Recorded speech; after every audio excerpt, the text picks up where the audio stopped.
തേങ്ങ അരച്ച മീൻകറി തയ്യാറാക്കാനായിട്ട് ഒരു മുറി തേങ്ങയിലേക്ക് 1/2 ടീസ്പൂൺ മഞ്ഞൾപ്പൊടി, 2 ടേബിൾ സ്പൂൺ മുളക് പൊടി, 1 ടേബിൾ സ്പൂൺ മല്ലിപ്പൊടി, 1/4 ടീസ്പൂൺ ഉലുവാപ്പൊടി എന്നിവ നല്ല പേസ്റ്റ് പോലെ അരച്ചെടുക്കുക.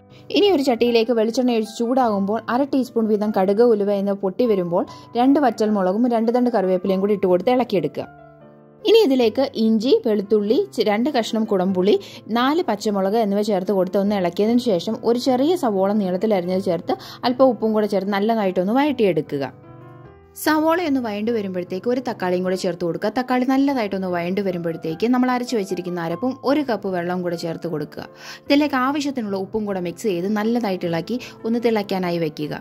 അരപ്പൊന്ന് തിളച്ച് കഴിയുമ്പോഴത്തേക്കും കഴുകി വൃത്തിയാക്കി വെച്ചിരിക്കുന്ന 1 കിലോ ചൂര ഇതിലേക്ക് ചേർത്ത് കൊടുത്ത് അടച്ച് ഒരു 10 മിനിറ്റ് നേരം മീഡിയം ഫ്ലെയിമിൽ വെക്കുക. 10 മിനിറ്റിന് ശേഷം 1/2 ടീസ്പൂൺ കുരുമുളക് പൊടി, പകുതി തക്കാളി, 2 കറിവേപ്പില എന്നിവ ചേർത്ത് ഒന്നിളക്കി അടച്ചു വെക്കുക. 10 മിനിറ്റിന് ശേഷം പച്ചവെളിച്ചെണ്ണ ഒഴിച്ചു കഴിഞ്ഞാൽ കറി റെഡി.